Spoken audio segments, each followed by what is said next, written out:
नमस्कार। सुबह के 10 बज चुके हैं और हम हाजिर हैं लेकर ये विशेष बुलेटिन न्यूज एट 10, जहां कई बड़ी खबरों पर विस्तार से रहती है हमारी नजर। मैं हूं शहला निगार। शुरुआत हेडलाइंस के साथ।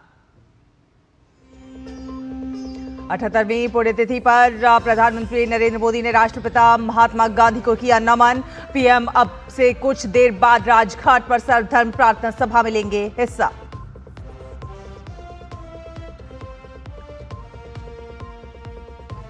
केंद्रीय गृह मंत्री अमित शाह असम के दौरे पर राज्य विधानसभा के नए भवन की रखेंगे आधारशिला। पार्टी पदाधिकारियों के साथ करेंगे बैठक।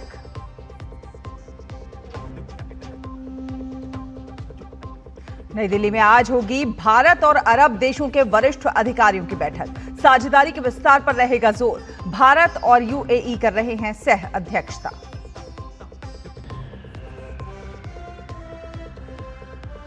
क्यूबा को तेल बेचने वाले देशों को डोनाल्ड ट्रंप की धमकी। कहा, तेल बेचने या आपूर्ति करने पर लगेगा अतिरिक्त टैरिफ। मैक्सिको ने तेल सप्लाई पर लगाई अस्थायी रोक।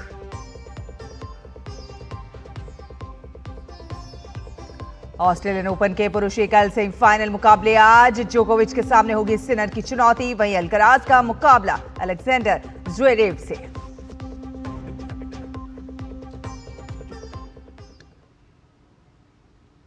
तो आपको बता दें कि प्रधानमंत्री नरेंद्र मोदी ने राष्ट्रपिता महात्मा गांधी की पुण्यतिथि पर एक्स पर एक पोस्ट करके उनको श्रद्धांजलि दी।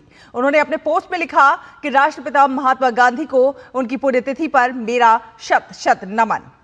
पूज्य बापू का हमेशा स्वदेशी पर बल रहा, जो विकसित और आत्मनिर्भर भारत के हमारे संकल्प का भी आधार स्तंभ है।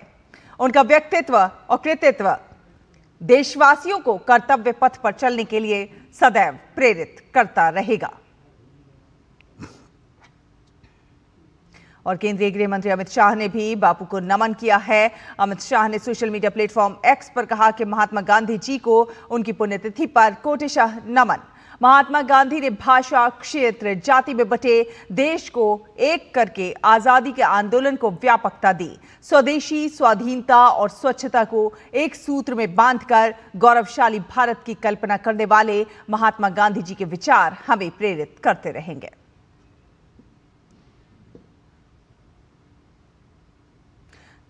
जनवरी 1948 वो दिन जब महात्मा गांधी हमसे विदा हो गए।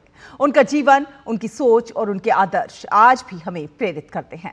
सत्य और अहिंसा के सिद्धांतों के साथ उन्होंने भारतीय स्वतंत्रता संग्राम का नेतृत्व किया। उनका योगदान न केवल भारत बल्कि पूरी दुनिया में सामाजिक और मानवाधिकारों के प्रति जागरूकता लेकर आया। आज पूरा देश शहीद दिवस पर बापू को श्रद्धांजलि अर्पित कर रहा है। देखिए हमारी ये खास रिपोर्ट। सत्य, अहिंसा, त्याग, तपस्या और मानवता के अनुपम प्रतिमूर्ति महात्मा गांधी भारत की अमूल्य धरोहर हैं। 2 अक्टूबर 1869 को गुजरात के पोरबंदर में जन्मे मोहनदास करमचंद गांधी भारतीय सनातनता और पारिवारिक संस्कारों से सुसज्जित व्यक्ति थे, जिसके बल पर उन्होंने जीवन के तमाम उतार चढ़ावों को झेला। महात्मा गांधी ने अपनी शिक्षा स्थानीय और विदेश दोनों जगहों से प्राप्त की, जिससे वे देश की संस्कृति से तो जुड़े ही दुनिया के रंग ढंग से भी परिचित हो पाए। दक्षिण अफ्रीका के प्रवास के दौरान वे रंग भेद से परिचित हुए तो स्वदेश वापसी के बाद देश में पहले गरीबी, बदहाली, शोषण को समझ पाए और धीरे धीरे आंदोलन के नेतृत्व का सिलसिला शुरू किया, जो आजादी मिलने तक अनवरत जारी रहा। महात्मा गांधी ने चंपारण सत्याग्रह, खेड़ा सत्याग्रह, रॉयल एक्ट सत्याग्रह, सविनय अवज्ञा आंदोलन, नमक कानून उल्लंघन, 1942 का भारत छोड़ो आंदोलन और तमाम सामाजिक सुधार आंदोलनों को नेतृत्व प्रदान किया। भारतीयता की पहचान महात्मा गांधी अपनी तमाम उपलब्धियां अहिंसा और सत्याग्रह के बल पर ही हासिल करना चाहते थे। सामाजिक, आर्थिक और राजनीतिक कुरीति को वे सदैव नकारते रहे। भारत को भारतीय संस्कृति, सत्यता और संस्कारों से जुड़ी व्यवस्था से सराबोर देखना उनका सपना था, जहां शासन प्रशासन में भी भारतीयता की छाप दिखे। महात्मा गांधी सर्वधर्म समभाव के भी प्रबल हिमायती थे, तो किसान, मजदूर और स्त्रियों के विकास के प्रति भी निरंतर प्रयत्नशील रहे। और आज भारत ही नहीं, सारा विश्व उनके सत्य और अहिंसा के प्रयोग के प्रति सम्मान प्रकट करता है और गांधी जी को अपना मान रहा है। क्योंकि उनके द्वारा किए गए तमाम प्रयोग व्यक्ति के व्यक्तित्व और विकास के साथ ही मानवीय आदर्शों की स्थापना हेतु सफल रहे हैं। तभी तो रोमा रोला जैसे दार्शनिक ने कहा कि बापू मानव जाति के लिए नई आशा का सवेरा हैं। वे क्रूरता की शक्ति का मुकाबला करने वाली आत्मशक्ति के प्रतीक थे। Bureau report, DD news. और केंद्रीय गृह मंत्री अमित शाह आज से अपने 2 दिवसीय असम दौरे के दौरान राज्य को करीब 731 करोड़ रुपए की विकास परियोजनाओं की सौगात देंगे। अमित शाह कल शाम को ही डिब्रूगढ़ पहुंच चुके हैं, जहां एयरपोर्ट पर मुख्यमंत्री हेमंत बिस्वा शर्मा, बीजेपी असम के अध्यक्ष दिलीप सैकिया और केंद्रीय मंत्री सर्बानंद सोनोवाल ने उनका गर्मजोशी से स्वागत किया। आज उनके कार्यक्रमों की शुरुआत डिब्रूगढ़ से होगी, जहां पर वे असम विधानसभा की नई बिल्डिंग का शिलान्यास और खानेकर स्टेडियम का उद्घाटन करेंगे। इसके बाद वो धेमाजी जाएंगे और वहां के पारंपरिक मिसिंग सांस्कृतिक का उत्सव में भाग लेंगे। इसके बाद शाह गुवाहाटी में बीजेपी कार्यकर्ताओं के साथ मीटिंग कर संगठन की मजबूती पर चर्चा करेंगे।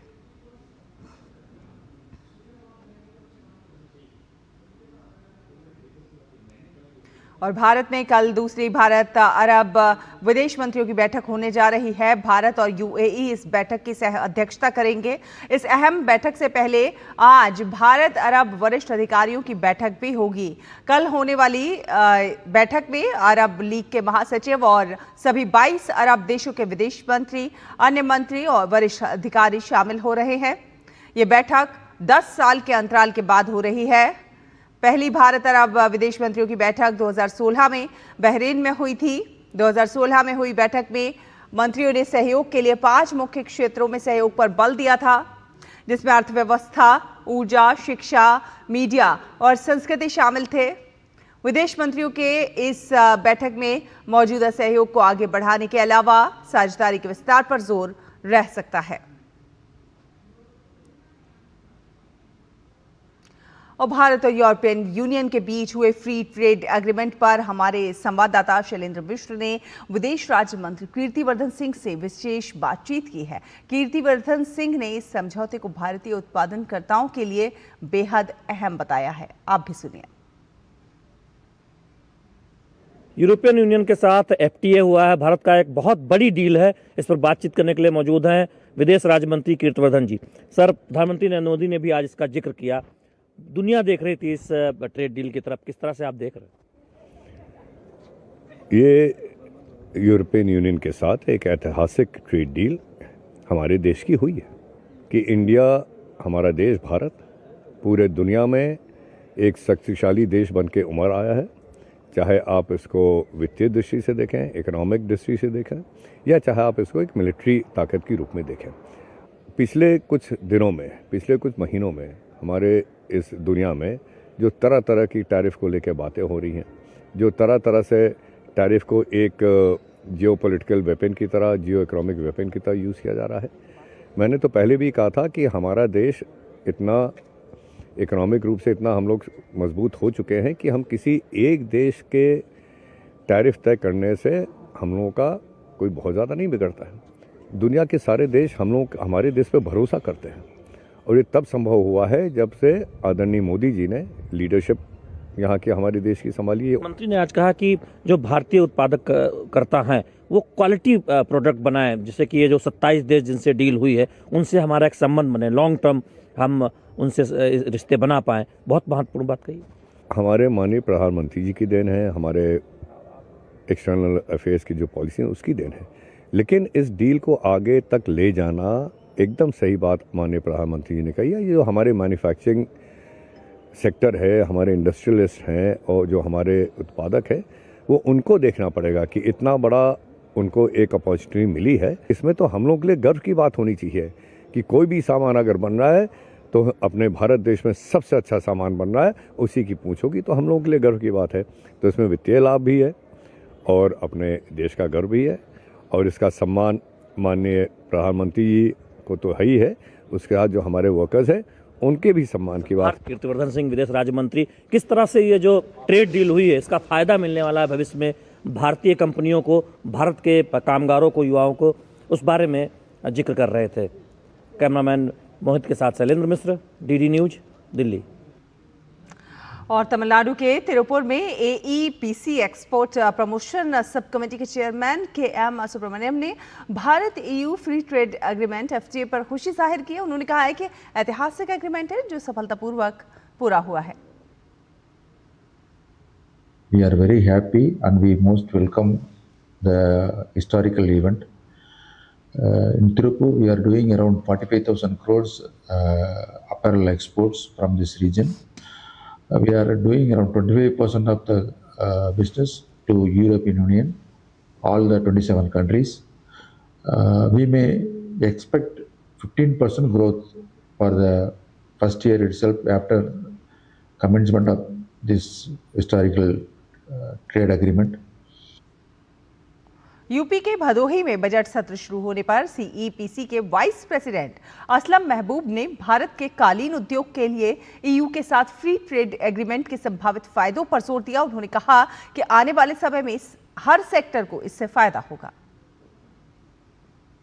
जिस तरह से EU से एग्रीमेंट हुआ है उससे आने वाले वक्त में कालीन उद्योग को, हैंडीक्राफ्ट को और वेरियस सेक्टर में बहुत ही फायदा होने वाला है और उससे हम लोग बहुत ही खुश भी हैं और हम लोग इसको धन्यवाद देना चाहते हैं प्रधानमंत्री जी को, कॉमर्स मिनिस्टर को, टेक्सटाइल मिनिस्टर गिरिराज सिंह जी को और पूरी भारत टीम की जो भारत सरकार की जो टीम लगी थी इस FTA के पीछे, उन सबको हम लोग शुभकामनाएं देते हैं और ये उम्मीद करते हैं कि जल्दी ये जो है एक्ट जो है चालू हो जाए और ये इम्प्लीमेंटेशन में आ जाए और हम लोग को इसका फायदा मिलने लगे। कर्नाटक के बेंगलुरु में इंडियन कॉफी रोस्टर्स एसोसिएशन के सदस्य श्रीकांत राव ने कहा कि Bharat EU free trade agreement एक बड़ी डील है और यूरोप भारतीय कॉफी के लिए सबसे बड़ा बाजार भी है। Europe and India FTA is certainly a big deal. Already Europe is a very big market. In fact, it's the biggest market for Indian coffee. While it is a big market, most of our exports is in the green coffee, which is a commodity. So this would be a game changer for value-added products like roasted coffee beans and instant coffee. Maharashtra के मुंबई में doctor Anil Rajvanshi ने कृषि, tax और GST सुधारों पर ध्यान केंद्रित करते हुए बजट से अपनी उम्मीदें शेयर की हैं। उन्होंने कहा कि सरकार बहुत प्रोएक्टिव रोल निभा रही है। वित्त मंत्री निर्मला सीतारमण के हर बजट में कोई ना कोई चीज कृषि, सोशल सेक्टर के लिए अच्छी होती है। मेरे हिसाब से जो फंड्स एलोकेशन है for the social living of life in rural area, this fund allocation should be increased by the finance minister in this budget. She should allocate more funds for social development, for schooling और सबसे बड़ी आज समस्या skilling की। आज जितनी skilling हमारे यहाँ अच्छी होएगी उतना अच्छा रोजगार मिलेगा, उतने अच्छे हमारे जो हैं गांव डेवलप होंगे, उतने अच्छी हमारी आने वाली जनरेशन डेवलप होएगी। भारत में लिथुआनिया की राजदूत डायना मिकेविसिएने ने यूरोपीय संघ भारत मुक्त व्यापार समझौते को ऐतिहासिक और रूपांतरकारी करार देते हुए कहा है इस सभी समझौतों की इसको जननी कहा है। उन्होंने इसके पैमाने, दायरे और भू राजनीतिक महत्व पर भी जोर दिया है। Well, Lithuania is very enthusiastic. Like all of the EU, we think it's a historic deal, which is more than a deal. It's been called mother of all deals, but in fact, it's historic on a few accounts, more than one account. First of all, it's between the two biggest trading areas. Second, it's between two democracies, which is also very remarkable. So it does give that blueprint for how trade relations are to be conducted between democratic countries in today's uncertain world. और अहमदाबाद में GVFL के प्रबंध निदेशक मिहिर जोशी ने कहा कि आगामी budget में टैरिफ से प्रभावित क्षेत्रों को राहत मिल सकती है। उन्होंने कहा कि मेक इन इंडिया के तहत यूरोपीय संघ के साथ व्यापार बढ़ने से उद्योग को लाभ होगा और भारतीय उत्पादों की बाजार पहुंच का विस्तार होगा। मुझे लगता है कि लास्ट अगर 4-5 साल का भी कैपिटल फॉर्मेशन देखिए, कैपिटल फॉर्मेशन यानी कि हर एक इंडस्ट्री नया कितना कैपिटल इन्वेस्टमेंट कर रही है, तो आज के दिन में बहुत अच्छा खासा इन्वेस्टमेंट चल रहा है। अभी पॉइंट ये है कि उसको मोमेंटम अगर कंटिन्यू करें तो हो सकता है कि इंडिया खाली इंडियन कंजम्पशन के लिए नहीं बट ग्लोबल कंजम्पशन के लिए भी अच्छा खासा प्रोडक्शन वगैरह, मैन्युफैक्चरिंग वगैरह में हम आगे बढ़ सकते हैं। और इंफ्रास्ट्रक्चर स्पेंडिंग तो हर साल गवर्नमेंट का टारगेट थोड़ा थोड़ा बढ़ता ही जाता है और it is good for the economy. फिलहाल एक छोटा सा ब्रेक, जल्द हाजिर होंगे। आप देखते रहिए डीडी न्यूज। सब तो आ गए, रो क्यों रही है? सब तो आ गए, लेकिन स्वाद नहीं आया। अब आया असली स्वाद। हाँ, अब आया स्वाद। जब स्वाद के बड़े हों लाले तो MDH का चंकी चाट मसाला डालें। MDH का चंकी चाट मसाला। MDH। विभाग अनेक, कंप्लेंट बॉक्स 1। किसी भी सरकारी दफ्तर, विभाग या बैंक से जुड़ी शिकायत के लिए pgportal.gov.in पर जाएं, रजिस्टर करें, संबंधित विभाग चुनें, शिकायत दर्ज करें और ट्रैकिंग ID नोट करें। SMS या ईमेल पर एक्नॉलेजमेंट पाएं और शिकायत का जवाब सीधे मंत्रालय से प्राप्त करें। अब तक 1 करोड़ 12 लाख से अधिक भारतीयों ने भरोसा जताया। CP ग्राम्स, आपकी हर शिकायत का हल। अभी शिकायत दर्ज करें pgportal.gov.in।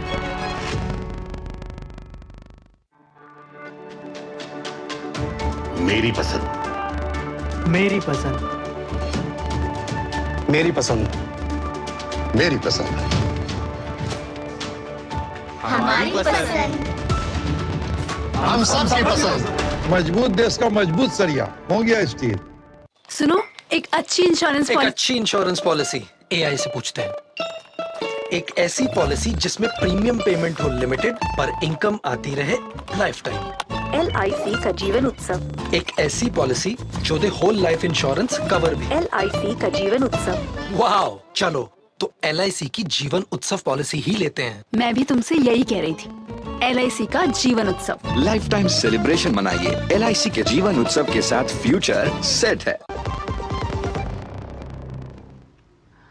ब्रेक के बाद स्वागत है। आप देख रहे हैं डीडी न्यूज और अंतर्राष्ट्रीय खबरों का रुख कर लेते हैं। अमेरिकी राष्ट्रपति डोनाल्ड ट्रंप ने एक कार्यकारी आदेश पर हस्ताक्षर किए हैं, जिसके तहत क्यूबा को तेल बेचने या फिर आपूर्ति करने वाले देशों से आने वाले किसी भी सामान पर टैरिफ लगाया जाएगा। जी हां, इसका मकसद मैक्सिको और अन्य देशों पर क्यूबा से दूरी बनाने का दबाव बढ़ाना है। मैक्सिको की राष्ट्रपति क्लाउडिया शाइनबाम ने इस सप्ताह कहा था कि उनकी सरकार ने अस्थायी रूप से क्यूबा को तेल की आपूर्ति रोक दी है। हालांकि उन्होंने जोर देकर कहा कि यह फैसला मैक्सिको का अपना था और अमेरिका के दबाव में नहीं लिया गया। ट्रंप प्रशासन का यह कदम अमेरिकी विदेश नीति में क्यूबा के प्रति सख्त रुख की पुष्टि करता है और मैक्सिको सहित अन्य पड़ोसी देशों के लिए एक चुनौतीपूर्ण स्थिति पैदा कर सकता है। अमेरिकी राष्ट्रपति डोनाल्ड ट्रंप ने कनाडा को धमकी दी है कि अगर हालात नहीं सुधरे तो अमेरिका में बिकने वाले किसी भी कनाडाई विमान पर 50% टैरिफ लगाया जाएगा। यह कदम अमेरिका और कनाडा के बीच बढ़ते व्यापार विवाद का हिस्सा है। ट्रंप ने कहा कि जॉर्जिया और गल्फ स्ट्रीम जेट विमानों को प्रमाणित न करने के जवाब में यह कार्रवाई की जा रही है और बम्बार्डियर सहित सभी कनाडाई विमानों को अप्रमाणित किया जाएगा। ट्रंप ने चेतावनी दी कि स्थिति तुरंत नहीं सुधरी तो टैरिफ लागू कर दिया जाएगा। सोशल मीडिया पर पोस्ट की गई ट्रंप की धमकी कनाडा से आयातित वस्तुओं पर 100% टैरिफ लगने की उनकी पिछली चेतावनी के बाद आई है, जो कि चीन के साथ प्रस्तावित व्यापार समझौते को आगे बढ़ाने के संदर्भ में थी। हालांकि ट्रंप की धमकी में आयात कर लगाने की तारीख के बारे में कोई विवरण नहीं दिया गया है, क्योंकि कनाडा पहले ही समझौता कर चुका है। और यूरोपीय संघ ने ईरान पर बड़ी कार्रवाई की है। ईरान में देशव्यापी प्रदर्शनों पर हुई हिंसक कार्रवाई को लेकर ईरानी अर्धसैनिक रिवॉल्यूशनरी गार्ड यानी IRGC को आतंकवादी संगठनों की सूची में डाल दिया गया है। साथ ही साथ IRGC के शीर्ष कमांडर समेत 15 अधिकारियों के साथ 6 संगठनों पर प्रतिबंध लगा दिया गया है। अर्धसैनिक बल IRGC को आतंकवादी संगठनों की सूची में डालने से ये संगठन अब अल-कायदा, हमास और इस्लामिक स्टेट की श्रेणी में आ गया है। ईरान पर अमेरिका के संभावित सैन्य हमले के खतरे के बीच यूरोपीय यूनियन के इस कदम से ईरान पर अंतर्राष्ट्रीय दबाव और बढ़ गया है। इससे पहले यूरोपीय संघ की शीर्ष राजनयिक काजा कालास ने ईरान के रिवॉल्यूशनरी गार्ड को लेकर कहा था कि अगर आप आतंकवादी की तरह काम करते हैं तो आपके साथ आतंकवादी जैसा ही व्यवहार किया जाना चाहिए। साथ ही साथ अमेरिकी सेना ने यूएसएस अब्राहम लिंकन और कई निर्देशित मिसाइल विध्वंसक पोतों को पश्चिम एशिया में तैनात कर दिया है, जिनका इस्तेमाल समुद्र से हमले करने के लिए किया जा सकता है। और पश्चिम एशिया के कई एक देशों ने अमेरिका और ईरान से क्षेत्रीय तनाव कम करने और अपने मतभेद को सुलझाने के लिए संवाद फिर से शुरू करने का आग्रह किया है। इस बीच सऊदी अरब और संयुक्त अरब अमीरात ने स्पष्ट किया है कि उनका हवाई क्षेत्र और भूमि ईरान के खिलाफ किसी भी सैन्य कार्रवाई के लिए इस्तेमाल नहीं होगी। मिस्र के विदेश मंत्री बदर अब्देलती ने इस पर कहा है कि कूटनीति और अस्थायी राजनीतिक समाधान के माध्यम से ही तनाव कम किया जा सकता है और अस्थिरता को रोका जा सकता है। कतर ने भी शांतिपूर्ण उपायों और क्षेत्रीय सुरक्षा बढ़ाने पर जोर दिया।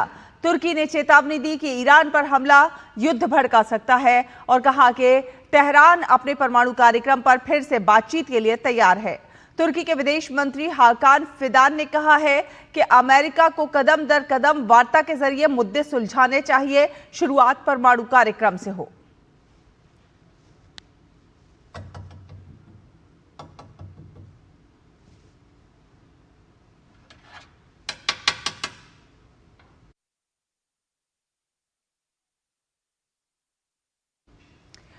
पनामा के राष्ट्रपति जोस राउल मुलिनो ने पनामा सिटी में चिली के नवनिर्वाचित राष्ट्रपति जोस एंटोनियो कास्ट से मुलाकात की। दोनों नेताओं ने अर्थव्यवस्था, शिक्षा, व्यापार और सुरक्षा के लिए स्थायी कार्यकारी समूहों के साथ एक द्विपक्षीय आयोग बनाने पर सहमति जताई। मुलिनो ने पनामा नहर के चौथे सबसे बड़े उपयोगकर्ता के रूप में चिली की भूमिका को रेखांकित किया और कहा कि मर्कोसुर में पनामा की सदस्यता से दक्षिणी कोण के साथ व्यापार को नई रणनीतिक दिशा मिली है। वहीं एंटोनियो कास्ट ने कहा कि चिली व्यापार बढ़ाकर नहर का तीसरा सबसे बड़ा उपयोगकर्ता बनना चाहता है। बैठक में द्विपक्षीय संबंधों को मजबूत करने और क्षेत्रीय और वैश्विक चुनौतियों से निपटने के लिए सहयोग बढ़ाने पर भी जोर दिया गया। अंतर्राष्ट्रीय खबरों के बाद बात करते हैं खेल की। जी हां, साल के पहले ग्रैंड स्लैम ऑस्ट्रेलियन ओपन में आज पुरुष एकल वर्ग के सेमीफाइनल मुकाबले खेले जाएंगे। पहले सेमीफाइनल में स्पेन के कार्लोस अल्कराज का सामना जर्मनी के अलेक्जेंडर ज्वेरेव से होगा। ये दूसरी बार है जब ये दोनों खिलाड़ी ऑस्ट्रेलियन ओपन में एक दूसरे के आमने सामने होंगे। इससे पहले साल 2024 में इन दोनों के बीच क्वार्टर फाइनल में मुकाबला देखने को मिला था, जहां ज्वेरेव ने जीत हासिल की थी।